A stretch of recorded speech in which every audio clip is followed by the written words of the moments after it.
చెప్పాము.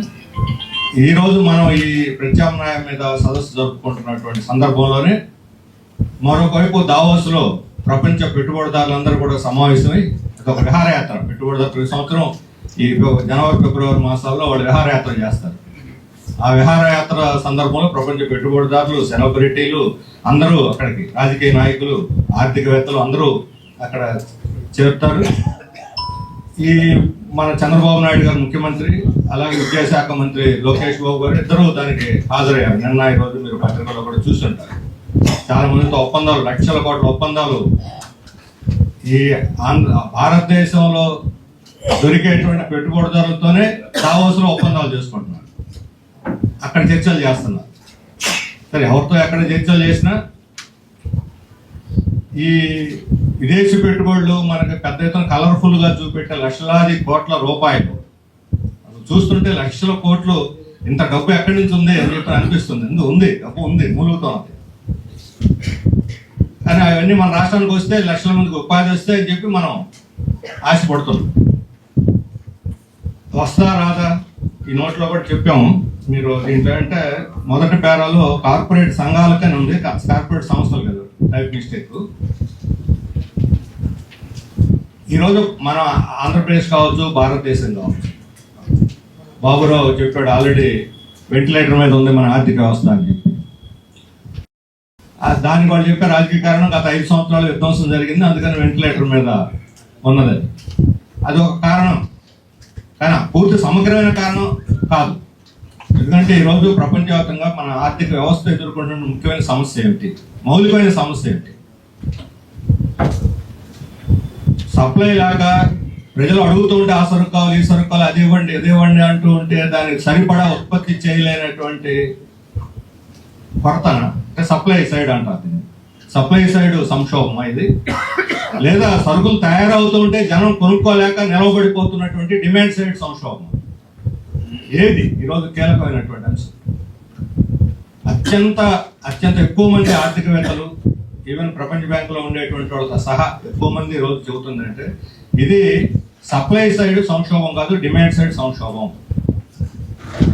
మీరు అక్టోబర్ నవంబర్లో economic times, Indian express, business standard, BBC వీళ్ళందరూ కొన్ని ఎడిటోరియల్స్ రాశారు. వ్యాసాలు ఇస్తారు, ఎడిటోరియల్స్ ప్రధానంగా అందరూ ఎడిటోరియల్స్ రాశారు.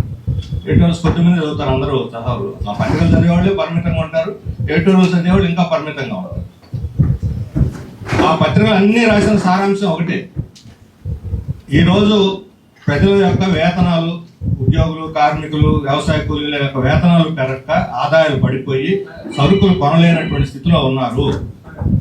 సంక్రాంతి లాంటి పండుగలు, న్యూ ఇయర్, క్రిస్మస్ ఎన్ని డిస్కౌంట్ల మీద డిస్కౌంట్లు ప్రకటించిన, ఈఎంఐలు ఇస్తున్నా, కన్సెషన్లు ఇస్తున్నా, ఎన్నో రకాలుగా ప్రయత్నాలు చేసినా ఇంతకు ముందు 2 సంవత్సరాల క్రితం అమ్ముడుపోయినటువంటి పద్ధతిలో కూడా అమ్ముడుపోలేదు. మామూలు ప్రతి సంవత్సరం అమ్మకాలు పెరుగుతూ ఉండాలి, కానీ అవి కూడా ఆ గ్రాఫ్ కూడా చేరుకోలేకపోతున్నది, అమ్మకాలు బాగా పడిపోతున్నాయి అని చెప్పి రిపోర్ట్లన్నీ కూడా చెప్తూ ఉన్నాయి.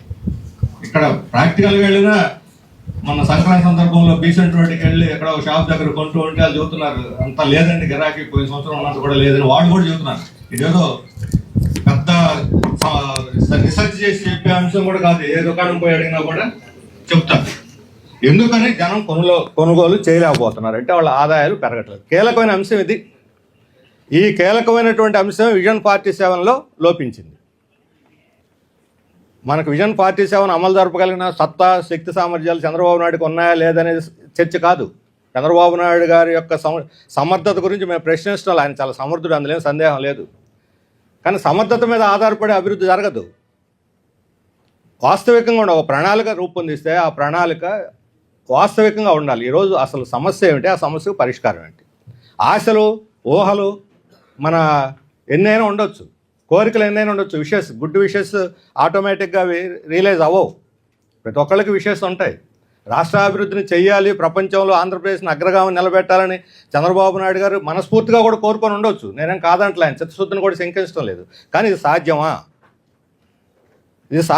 ఇది మౌలికమైనటువంటి ప్రశ్న. విజన్ 47 గురించి బాబురావు చెప్పాడు. ఆ విజన్ 47లో వాళ్ళు అనుసరించే మెథడ్ గురించి రాశారు. వాటర్ ఫాల్ మెథడ్ అంటే నిరంతర ప్రవాహం అనమాట. ఇప్పటి నుంచి 2047 దాకా అదే కొనసాగుతుంటుంది అభివృద్ధి అంతని. అంటే ఏది అడిగినా 27, 47 దాకా ఆగండి. 47 సుదీర్ఘమైన కొండలు చూపిస్తారు, అక్కడ దాకా ఆగండి. మబ్బుల్లోకి నిచ్చెనేసి ఎక్కించడం అనమాట. మబ్బులు ఎక్కడం అసాధ్యమైన విషయం, నిచ్చెనేసుకొని.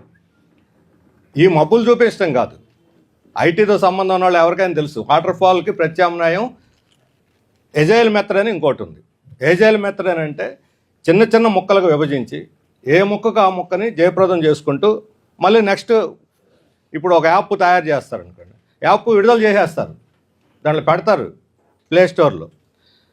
విడుదలైన తర్వాత దాన్ని మళ్ళీ అప్డేట్ చేస్తూ ఉంటారు, ఒక సంవత్సరం అంతా అప్గ్రేడ్ కూడా చేస్తారు.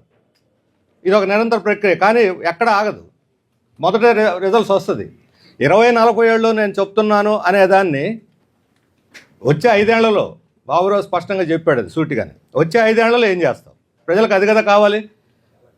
ఇప్పుడే మిత్రులు చెబుతున్నారు, ఈ పెట్టుబడులు పెట్టడానికి వచ్చే వాళ్ళందరూ కూడా రేపు 5 ఏళ్ల తర్వాత నువ్వు అధికారంలో ఉంటానికి గ్యారెంటీ ఉందా, ఇవ్వు, రాసిస్తే మేము పెడతాం పెట్టుబడులు అంటున్నారు. ఎక్కడ రాసి ఇవ్వగలడా? అది ప్రజల చేతుల్లో, ఆయన జాతకం ప్రజల చేతుల్లో ఉంది. మరి 5 ఏళ్లలో నువ్వు ప్రణాళిక రూపొందిస్తే 5 ఏళ్లలో ఇదిగో ఇది నా లక్ష్యం అంటే అది రియలిస్టిక్గా ఉంటుందా లేదా మనం చెప్పగలుగుతాం. 23 ఏళ్ల తర్వాత 47 దాకానంటే. అందుకని ఈ ప్రణాళిక విజన్ అనేది ప్రజల్ని భ్రమంలో పెట్టి కనపడని అభివృద్ధిని చుక్కల్లో చంద్రుడిని పట్టపొగలు పెళ్ళిళ్ళు చేసి అరుంధతి నక్షత్రాన్ని చూపెట్టినట్టే ఉంటుంది. మనం కనపడకపోయినా కనపడుతుంది, లేకపోతే మనల్ని పిచ్చోళ్ళు అనుకుంటారని మన భయం, కనపడుతుందని అనాలి మనం, లేకపోతే పెళ్ళి చెడిపోతుందని భయం అనమాట. ఇప్పుడు అలా ఉంది మన పరిస్థితి కూడా. విజన్ ఉంది కదా, విజన్ ఏంటి? ఇప్పుడు పంచవటి ప్రణాళికలు నెహ్రూ తెలివి తక్కువయ్యా, పంచవటి ప్రణాళికలు పెట్టాడు. ఆ రోజు టాటా బిర్లా ప్లాన్ సందర్భంలో స్వతంత్రానికి ముందే 10 ఏళ్ల ప్రణాళికను ప్రతిపాదిస్తేనే నెహ్రూ స్వతంత్రోద్యమ నాయకులు ఎవరు ఒప్పుకోలేదు. 10 ఏళ్ళు కాదయా, 5 ఏళ్ళు షార్ట్ పెట్టాలి, 5 మొక్కలు చేసుకుంటూ వెళ్ళిపోదాం. 2 దీర్ఘకాల ప్రణాళిక, 2 పంచవర్ష ప్రణాళికలు, 3 పంచవర్ష ప్రణాళికలు అవుతాయని. కానీ అదే పూర్తి సక్సెస్ కాలేదు. ఇప్పుడు నాగార్జున సాగర్ 10 ఏళ్లలో పూర్తి చేయాలనుకుంటే 25 ఏళ్ళు పట్టింది. ఆ రోజులు అంతా చేస్తేనే, పట్టుదలగా చేస్తేనే. ఈరోజు గోదావరి పనగచర్ల ప్రాజెక్టు ప్రతిపాదించారు సౌనాశ్వరరావు గారు, వాటి మీద లోతైన అధ్యయనం ఉంది, వీళ్ళు చెప్తారు. కానీ 80,000 కోట్లు పెట్టి 30 సంవత్సరాల పాటు చేసే దాన్ని చూపెట్టి 1-2 ఏళ్లలో ఒక వెలుగొండ అయిపోతుంది, ఒక జంజావతి అయిపోతుంది, ఇంకొక పోలవరం అయిపోతుంది, వీటన్నిటిని ఇంకా అంద్రేనేవా అయిపోతుంది. అంద్రేనేవా నీళ్లు వృధా అయిపోతున్నాయి. రాయలసీమలో నీళ్లు వరద పారతోనే మనం 2 ఏళ్ల క్రితం చూసాం. నీళ్లు పోతున్నాయి, కృష్ణా నీళ్ళన్నీ వరద వచ్చి ఆడ నిలవబెట్టుకోవడానికి పంటలకు పంటని లేదు. ముందు దానికి 200-300 కోట్లు ఖర్చు పెడితే దానికి లింక్ కెనాల్స్ ఇచ్చేస్తే ఆ నీళ్లు కనీసం నిల్వ ఉంటుంది. నువ్వు ఎప్పుడో పనగచర్ల మేము చేస్తాం, అప్పుడు దాకా ఇవన్నీ గాలికి సముద్రం పాలు కావాల్సిందంటే అర్థం ఏంటి అసలు? ఈ ప్రణాళిక ఏమైనా అర్థం ఉందని. అందుకని దీర్ఘకాల ప్రణాళికలు వద్దని ఎవరు చెప్పరు, కానీ దాన్ని అమలు జరిపేటువంటి తక్షణ విధానం, దానికి అవసరం నిధులు ఏమిటి, ఇది వాస్తవికంగా ఈ ప్రణాళికలు ఉంటే దానికి తగిన నిధులు కేటాయిస్తే ఆ నిధులు ప్రజలకు చేరితే మధ్యలో కాంట్రాక్టులు తినకుండా. ఇప్పుడు పోలవరం ప్రాజెక్టులో మనకి డయాఫ్రమ్ వాలు మళ్ళీ తిరిగి మొత్తం కడుతున్నారు. ఎవరిదా లోపం కారణం? ఎవరిదా? దానికి ఎవరో బాధ్యులు ఇంతవరకు తేల్చలేదు. నీకు జవాబుదారీతనం అక్కర్లేదా? మరి మళ్ళీ 2,000 కోట్లు కేంద్రం వాళ్ళకి ఇస్తుంది. ఎవరు ప్రజాధనం కాదు, ఇది వృధా